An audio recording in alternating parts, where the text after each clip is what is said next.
दीपों का त्योहार,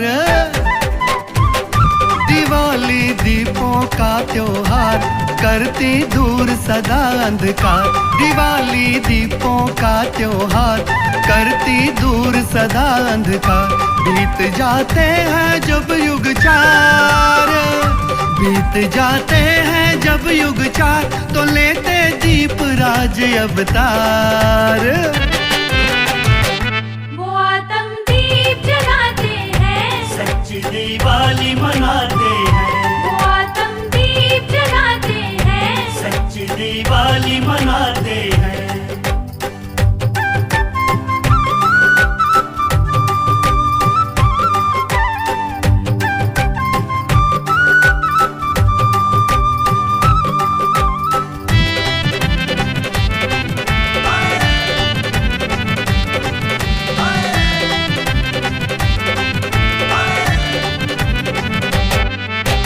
ज्ञान से आत्मा की जगी है ज्योति प्यारी प्यारी, खुशियों से अपनी सजी है सूरत न्यारी न्यारी। ज्ञान से आत्मा की जगी है ज्योति प्यारी प्यारी, खुशियों से अपनी सजी है सूरत न्यारी न्यारी। गुणों का उजाला योग की ज्वाला, गुणों का उजाला योग की ज्वाला, ऐसी दिवाली मनाए कोई किस्मत वाला, किस्मत वाला। दिवाली दीपों का त्योहार, करती दूर सदा अंधकार। बीत जाते हैं जब युग चार, बीत जाते हैं जब युग चार, तो लेते दीप राज अवतार। वो आतम दीप जलाते हैं, सच्ची दिवाली मनाते हैं। वो आतम दीप जलाते हैं, सच्ची दिवाली मनाते हैं। ओम शांति। Good morning. 4 नवंबर 2021 प्रातः मुरली बाप दादा मधुबन। आज विशेष सतगुरुवार और विशेष दीपावली की सभी बच्चों को बहुत बहुत हार्दिक शुभकामनाएं। आज दीपराज बाबा ने कहा, मीठे बच्चे, संग दोष बहुत नुकसान करता, इसीलिए संग दोष से अपनी बहुत बहुत संभाल करते रहो, यह बहुत खराब है। प्रश्न, 3 प्रकार का बचपन कौन सा है? किस बचपन को कभी भी नहीं भूलना? उत्तर, एक बचपन लौकिक माँ बाप के पास जन्मते ही मिला, दूसरा बचपन गुरु के शिष्य बनने पर हुआ, और तीसरा बचपन लौकिक माँ बाप को छोड़ अलौकिक माँ बाप के बने। अलौकिक बचपन अर्थात ईश्वर की गोद के बच्चे, ईश्वर के बच्चे बने अर्थात मर्जीवा बन गए। इस अलौकिक बचपन को कभी भी भूलना नहीं। अगर भूल गए तो बहुत रोना पड़ेगा। रोना अर्थात माया की चोट खाना। आज का गीत, बचपन के दिन भुला न देना, आज हंस कल रुला न देना। ओम शांति। मीठे मीठे रूहानी बच्चों ने गीत का अर्थ समझा। बचपन 3 प्रकार का है, एक लौकिक बचपन, दूसरा निवृत्ति मार्ग का, वो भी घरबार छोड़ जीते जी मरकर गुरु के अथवा सन्यासियों के बनते हैं। वह उनका बाप नहीं है, वह निवृत्ति मार्ग के गुरु बनते हैं, उनके साथ रहते हैं। वो भी जीते जी मरकर जाए गुरु के बनते हैं और जंगल में चले जाते हैं। तीसरा है तुम्हारा यह वंडरफुल मर्जीवा जन्म। एक माता पिता को छोड़ दूसरे माता पिता के बनते हो। यह है रूहानी माता पिता।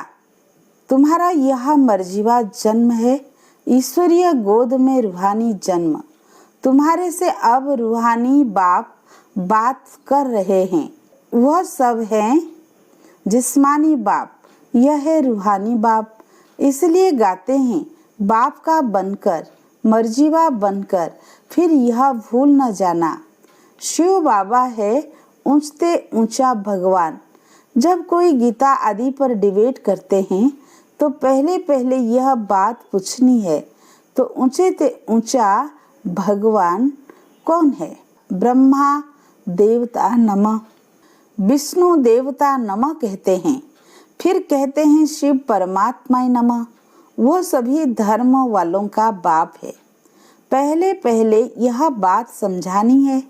वह ऊंचे ते ऊंचा बाप एक है।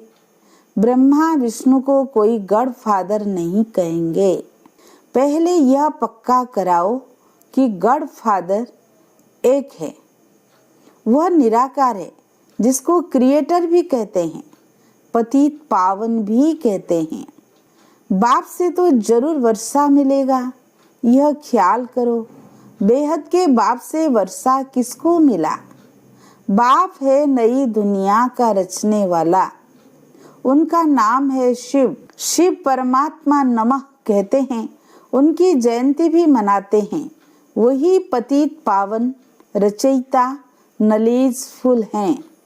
फिर सर्वव्यापी की बात उड़ जाती है। उनकी महिमा है कर्तव्य पर। पास्ट में जो कर्तव्य करके जाते हैं उनकी महिमा गाई जाती है। ऊंच से ऊंच है बाप। उनको लिबरेटर भी कहते हैं, रहम दिल दुख हरता सुख करता भी कहते हैं, गाइड भी कहते हैं। कोई नए स्थान पर जाते हैं तो गाइड को साथ ले जाते हैं। विलायत से आते हैं तो उनको गाइड यहाँ का देते हैं, सब कुछ दिखलाने के लिए। तीर्थ यात्रा पर ले जाने वाले पंडे होते हैं। अब बाप को गाइड कहते हैं तो जरूर गाइड किया होगा। सर्वव्यापी कहने से सारी बात खत्म हो जाती है। पहले पहले यह समझाओ कि सबका एक बाप है।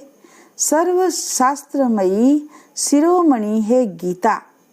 वह है भगवान की गाई हुई। उनको सिद्ध कर लिया तो उनके बाल बच्चे सब झूठ सिद्ध हो जाएंगे। पहले पहले सच्चे गीता का सार सुनाना चाहिए। शिव भगवान उवाच। अब शिव बाबा के चरित्र क्या होंगे? वह तो सिर्फ कहते हैं मैं शरीर का आधार ले तुमको पतित से पावन बनाने का रास्ता बताता हूँ। बच्चों को राजयोग सिखलाने आता हूँ। इसमें चरित्र क्या करेंगे? यह तो बुजुर्ग हैं, सिर्फ आकर बच्चों को पढ़ाते हैं। पतित को पावन बनाने का राजयोग सिखलाते हैं। तुम सतयुग में जाकर राज्य करेंगे। तुमको वर्षा मिलता है, बाकी सब आत्माएं मुक्ति धाम निराकारी दुनिया में होगी। यह बिल्कुल सहज बात है। भारत में देवी देवताओं का राज्य था, एक ही धर्म था। अभी कलयुग में कितने ढेर मनुष्य हैं, वहाँ बहुत थोड़े होते हैं। परमपिता परमात्मा एक धर्म की स्थापना, अनेक धर्मों का विनाश कराने आते हैं।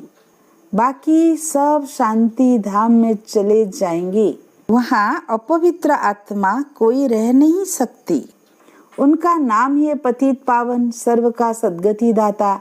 यह है पुरानी दुनिया, आयरन एज। सती को कहा जाता है गोल्डन एज। जो देवताओं के पुजारी हैं सब कुछ समझ जाएंगे। जो पूज्य हैं वही पुजारी बनते हैं। तो पहले बाबा का परिचय देना है। हम उनके बच्चे हैं, यह भूलो नहीं। भूलेंगे तो रोना पड़ेगा। कुछ कुछ माया की चोट लग जाएगी। देही अभिमानी बनना है। हम आत्माओं को वापिस बाप के पास जाना है। इतने ढेर मनुष्य मरेंगे, फिर कौन किसके लिए रोएगा? भारत में सबसे जास्ती रोते हैं पहले 12 मास या हुसैन करते हैं, छाती पीट पीट के रोते हैं। यह है मृत्यु लोक की रस्म रिवाज। तुमको अब सारी पुरानी दुनिया से वैराग्य है। बाबा कहते हैं माँ में कम याद करो, ये सब खत्म हो जाने वाले हैं। अब हम जा रहे हैं वापस। नाटक पूरा होता है, नाटक में सभी एक्टर्स हैं, फिर मोह किसमें रखेंगे? समझते हैं उनको जाकर दूसरा पार्ट बजाना है। रोने की क्या दरकार है? हर एक का पाठ नोंधा हुआ है। जैसे बाप ज्ञान का सागर, आनंद का सागर, प्यार का सागर है, तो बाप को फॉलो कर ऐसा बनना है। सागर से नदियां निकलती है, सब नंबरवार है। कोई अच्छी वर्षा करते हैं, खूब आप सामान बनाते हैं, अंधों की लाठी बनते हैं। बाप को तो बहुत मददगार चाहिए। बाप कहते हैं तुम अभी अंधों की लाठी बनो, सबको रास्ता बताओ। सिर्फ एक ब्राह्मणी को थोड़ी अंधों की लाठी बनना है, तुम सबको बनना है। ज्ञान का तीसरा नेत्र मिला है, इसको कहा जाता है तीसरा नेत्र मिलने की कथा। दिव्य नेत्र है आत्मा के लिए। मनुष्य तो कुछ भी समझते नहीं, बिल्कुल तुच्छ बुद्धि हो गए हैं। भारतवासी यह नहीं जानते कि हमारा धर्म किसने स्थापन किया। बाप का जन्म भी यहाँ ही होता है। शिव जयंती भी मनाते हैं, फिर सर्वव्यापी कैसे हो सकता? बाप और रचना को दुनिया में कोई नहीं जानते। ऋषि मुनि सब नीति नीति करते गए। एक ही बड़ी भूल की है, जो परमात्मा को सर्वव्यापी कह दिया है। तुम सिद्धकार बताओ कि वह सर्व का बाप है। पतित पावन लिबरेटर भी हैं, पुरानी दुनिया से नई दुनिया में ले जाने वाले हैं। वहाँ दुख की बात नहीं होती। शास्त्रों में तो क्या क्या लिख दिया है। लक्ष्मी नारायण के लिए भी कहते हैं, क्या वहाँ उनको विकार बिना बच्चा पैदा होगा? अरे कहा ही जाता है सर्व गुण संपन्न, 16 कला संपन्न, संपूर्ण निर्विकारी, वॉइसलेस वर्ल्ड। इनको कहा जाता है विशेष वर्ल्ड। फिर कैसे कहते हो वहाँ भी विकार होगा? पहले पहले जब तक बाप को नहीं जाना है तो कुछ समझ न सके। सर्वव्यापी की बहुत भारी भूल है। उस भूल से निकले तब जब बाप को जाने। निश्चय करे कि बाबा हम आपके फिर से बने हैं, आपसे राज्य भाग्य लेने के लिए। शास्त्र में तो क्या क्या लिख दिया है। लक्ष्मी नारायण को दिखाते हैं सतयुग में, और बचपन के राधे कृष्ण को फिर द्वापर में ले गए हैं। अब कृष्ण तो था स्वर्ग का प्रिंस। फिर कृष्ण के जन्म बाई जन्म फीचर्स तो बदलते जाते हैं। एक जैसे फीचर्स तो कभी हो न सके। ऐसे थोड़ी कृष्ण फिर उन्हीं फीचर से द्वापर में आ सकता है? इम्पॉसिबल है। तुम जानते हो हम असल में वहाँ के मूल वतन के रहवासी हैं। वह हमारा स्वीट साइलेंस होम है, जिसके लिए भक्ति करते हैं। कहते हैं हमको शांति चाहिए। आत्मा को ऑर्गन्स मिले हैं पाठ बजाने के लिए। फिर शांति में कैसे रहेंगे? शांति के लिए ही हठ योग सीखते हैं, गुफाओं में जाते हैं। 1 मास कोई गुफा में बैठा तो क्या उनके लिए वो शांति धाम है? तुम जानते हो अब हम शांति धाम में जाकर फिर सुखधाम में आएंगे पाठ बजाने। वो लोग कहते हैं जो सुखी है उनके लिए स्वर्ग है, जो दुखी है उनके लिए नरक है।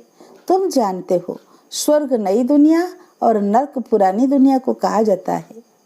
भगवान वाच यह भक्ति, यज्ञ, तप, दान, पुण्य आदि करना, ये सब है भक्ति मार्ग। इनमें कोई सार नहीं। सतयुग त्रेता को ब्रह्मा का दिन कहा जाता है। ब्रह्मा का दिन सो तुम ब्राह्मणों का दिन। फिर तुम्हारी रात शुरू होती है। तुम पहले पहले सतयुग में जाते हो, फिर तुम ही चक्र में आते हो। ब्राह्मण, देवता, क्षत्रिय, वैश्य, शूद्र तुम ही बनते हो।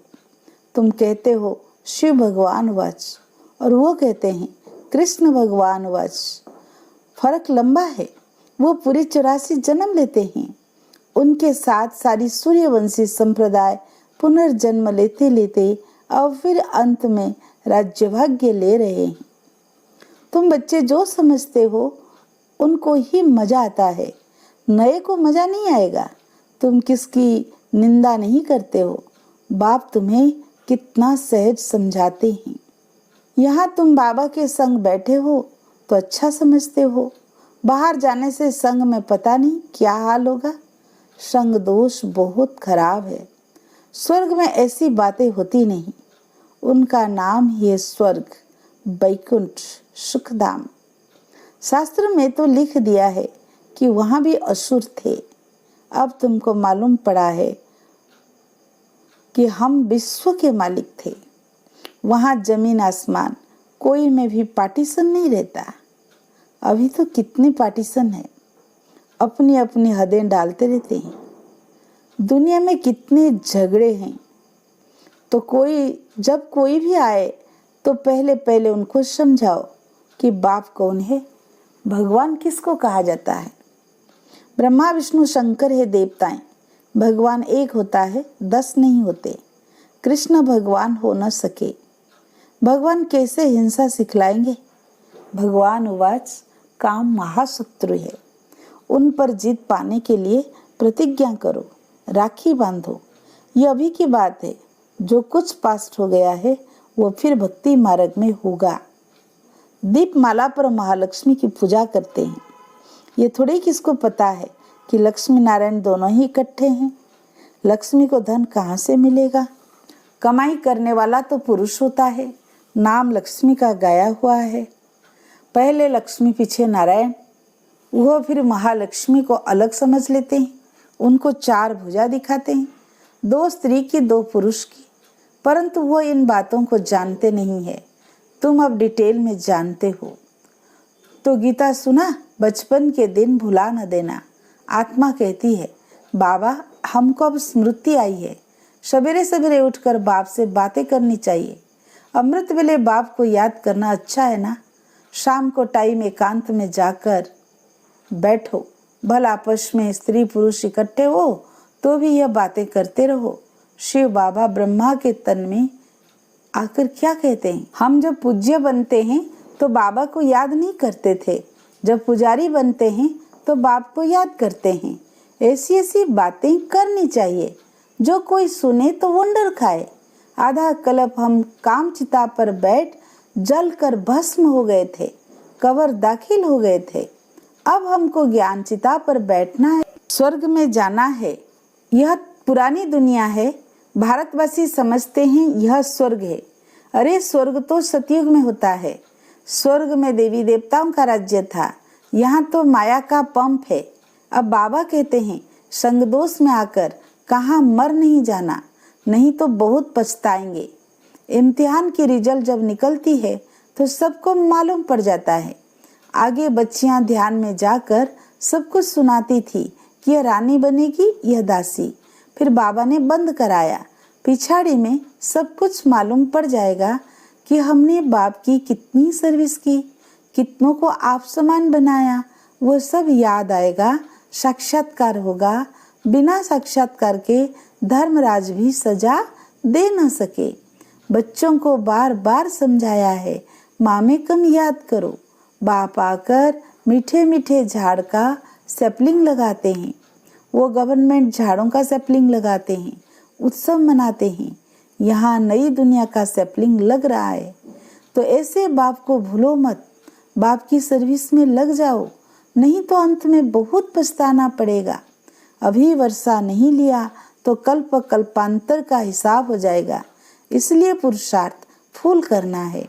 अच्छा, मीठे मीठे सिक्की लदे बच्चों प्रति माता पिता बाप दादा का याद प्यार और गुड मॉर्निंग। रूहानी बाप की रूहानी बच्चों को नमस्ते। हम रूहानी बच्चों की रूहानी बाप दादा को याद प्यार गुड मॉर्निंग, नमस्ते नमस्ते। शुक्रिया प्यारे बाबा, शुक्रिया शुक्रिया। धारणा के लिए मुख्य सार।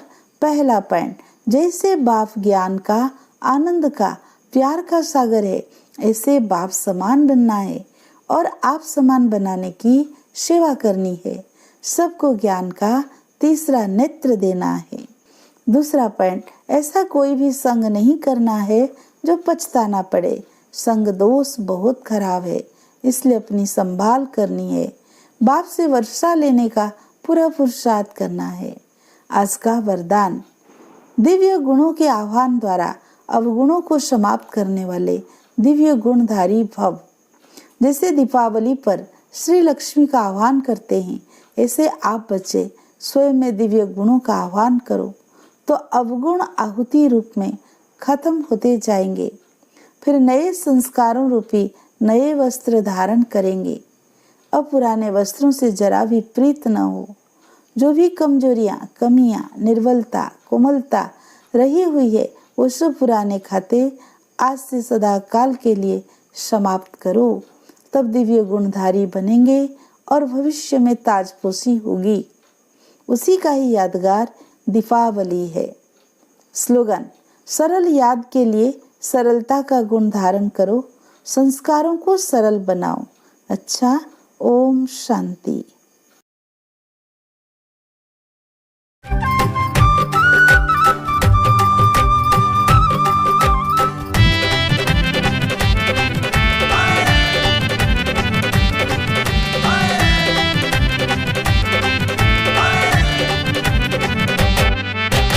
विजय निशानी दिवाली राज तिलक की याद दिलाए। चेहरे पे मुस्कान लाखों खुशियां लेकर आए। विजय निशानी दिवाली राज तिलक की याद दिलाए। चेहरे पे मुस्कान लाखों खुशियां लेकर आए। बज शहनाई चली पुरवाई, बज शहनाई चली पुरवाई। चारों दिशाओं ने मिलकर मंगल रागिनी गाई, रागिनी गाई। दिवाली दीपों का त्योहार, करती दूर सदा अंधकार। बीत जाते हैं जब युग चार, बीत जाते हैं जब युग चार, तो लेते दीप राज अवतार। वो आतम दीप जलाते हैं, सच्ची दिवाली मनाते हैं। वो आतम दीप जलाते हैं, सच्ची दिवाली मनाते